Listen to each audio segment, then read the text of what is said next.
background on me. I'm a 19-year-old male and I was traveling with my girlfriend. We were on a road trip to visit my grandparents who lived a few states away. They said we could stay at their place for a few weeks over the summer, and it seemed like a no-brainer because they lived on the beach. The path to getting there, though, was really long and it was a painful drive. My girlfriend and I both disliked driving, but we figured that we could take turns and it wouldn't be so miserable. I think the total time on the road was about 10 hours. We were about 5 hours into the drive when we decided to stop off at a rest stop. I'm not going to lie to you. We stopped quite a bit. I'm a little compulsive with drinking water because I like to stay hydrated. As you might imagine, there are some consequences of being hydrated.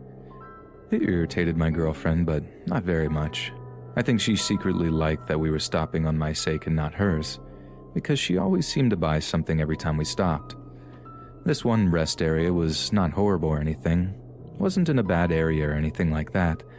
It seemed like a very typical, safe rest stop. But this is where one of the most horrifying experiences of my life took place, at least the first part of it. This has simply been one of the many times when I had to pull off the road to go pee. When I saw that there was also a McDonald's near this one rest area, I decided to wait until we got there. I normally don't eat McDonald's, but I let myself do it on special occasions like road trips. It makes the drive go by a little better, even if it makes my stomach feel like garbage. So, I went to the bathroom and she bought more cigarettes.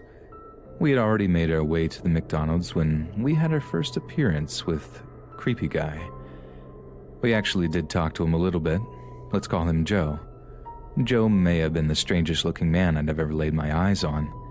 He looked like he didn't come from this country or something, and not on a racial basis or anything. He just looks like he had a completely different lifestyle, as if he lived off the land and had never used electricity.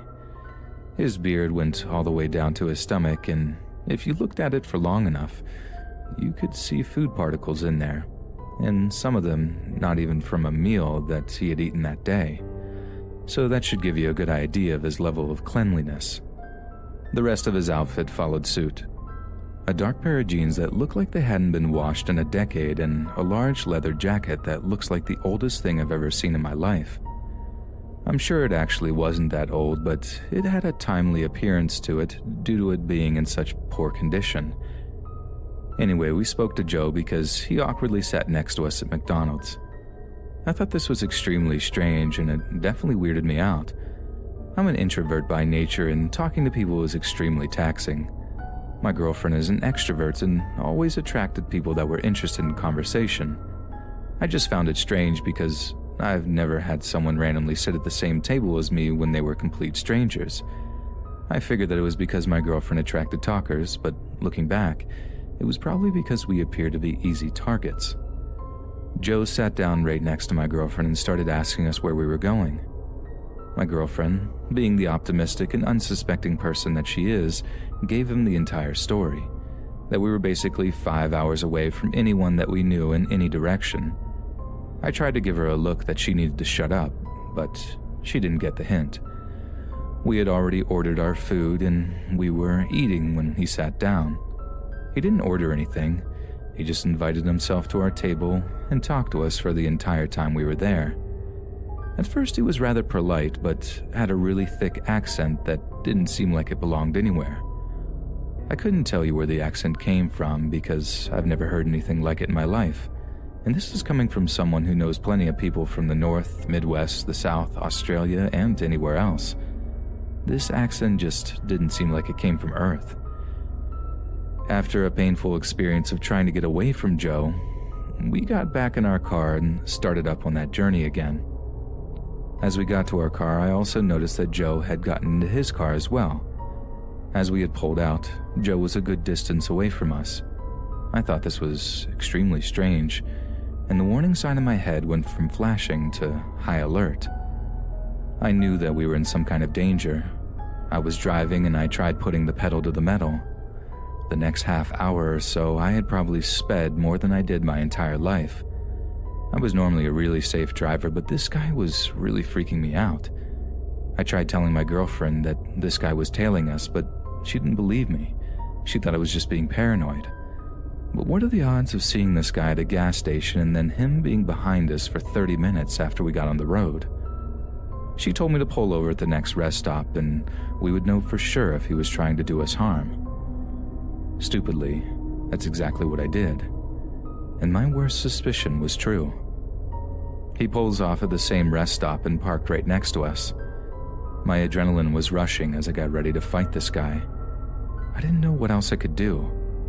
I told my girlfriend to call the police and then I got out of the car. He was easily a foot taller than me, and he was a little older and probably not in the best shape. I had the benefit of being an athlete wannabe at my college. I did all the intramural sports stuff like that, so I was in pretty decent shape, but none of that mattered when Joe pulled out a knife. The understanding that he was out to do us harm and I was going to have to fight him.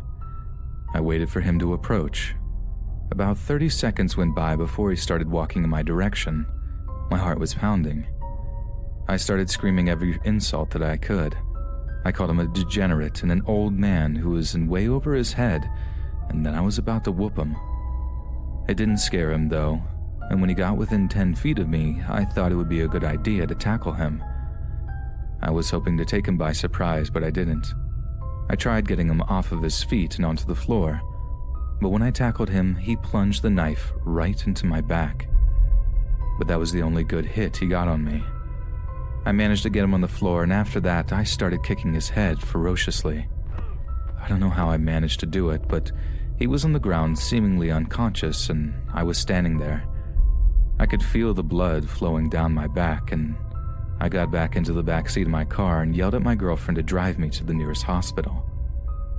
I was questioned a few days later at the hospital about what had happened. I guess the police showed up after we had left and found Joe still there unconscious. He was in a coma, and the police didn't know what to think. Once they got mine and my girlfriend's version of the story, they seemed to believe it, and so that was that. I don't know when or if Joe will ever wake up from that coma.